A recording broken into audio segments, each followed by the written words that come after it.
जय श्री कृष्ण। मैं प्रियांशी। आज हम 84 वैष्णवों की वार्ता से एक ब्राह्मणी जी की वार्ता प्रसंग पहले का लास्ट पार्ट सुनेंगे। तो ये जो ब्राह्मणी जी हैं, ये नित्य लीला में श्री ललिता जी की सखी और इनका नाम है शशिकला। और आप श्री ने इन पे कृपा करी और श्री बालकृष्ण जी की सेवा इनके माथे दी और ये बड़ी प्रीति से श्री ठाकुर जी की सेवा करती थी। तब एक बार आप श्री यमुना जी में आए संध्या वंदन के लिए। तब वैष्णव जनों ने आप श्री से कहा, महाराज ये उन्हीं वैष्णवी ब्राह्मणी जी का घर है जहाँ पे जिनको आपने श्री ठाकुर जी की सेवा दी है। उनके घर में जाके देखते हैं कैसी सेवा करती हैं।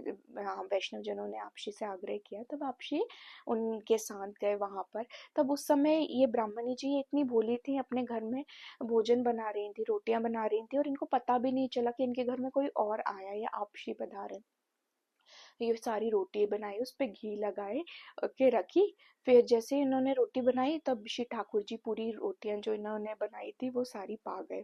और तब इनके मन में विचार आया, मैंने इतनी मेहनत से रोटी बनाई, कोई बिल्ली या चूहा मेरी सारी रोटियां खा गया।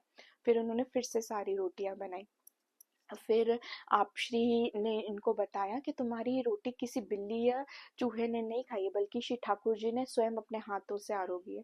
तब ये बड़ी प्रसन्न हुई और आप श्री को बोला, महाराज मुझे क्षमा करो, मुझे दिखता नहीं है, मुझे पता ही नहीं चला कि आप आ गए। तब आप श्री ने बोला, नहीं, तुम पर श्री ठाकुर जी बड़े प्रसन्न हैं और तुम जिस प्रीति से और प्रेम भाव से श्री ठाकुर जी की सेवा करते हो वैसे ही करते रहो। श्री ठाकुर जी की तुम्हारे ऊपर बड़ी कृपा है, तुम्हारे बड़े भाग्य हैं। फिर इन ब्राह्मणी जी ने आपशी से बोला, महाराज मेरे ऊपर तो आपकी कृपा है, क्योंकि ना तो मुझे कोई दिखता है और ना ही मेरे पास कोई द्रव्य है। आपके ही बल से, आपके ही कृपा से श्री ठाकुर जी मेरी सेवा स्वीकार करते हैं।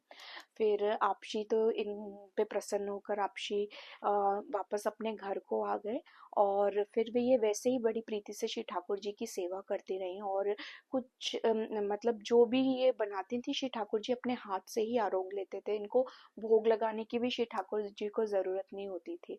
तो यहाँ पे एक सिद्धांत बताया कि श्री ठाकुर जी को निष्कपट लोग बहुत पसंद है और उसके विपरीत जो लोग श्री ठाकुर जी के साथ चालाकी करते हैं, वो लोग श्री चतुराई दिखाने वाले श्री ठाकुर जी को इतने प्रिय नहीं होते, बल्कि जो सरलता दिखाते हैं, अपना भोलापन श्री ठाकुर जी के आगे दिखाते हैं, वे श्री ठाकुर जी के अत्यंत प्रिय होते हैं। जय श्री कृष्ण। श्री वल्लभाधीश की जय।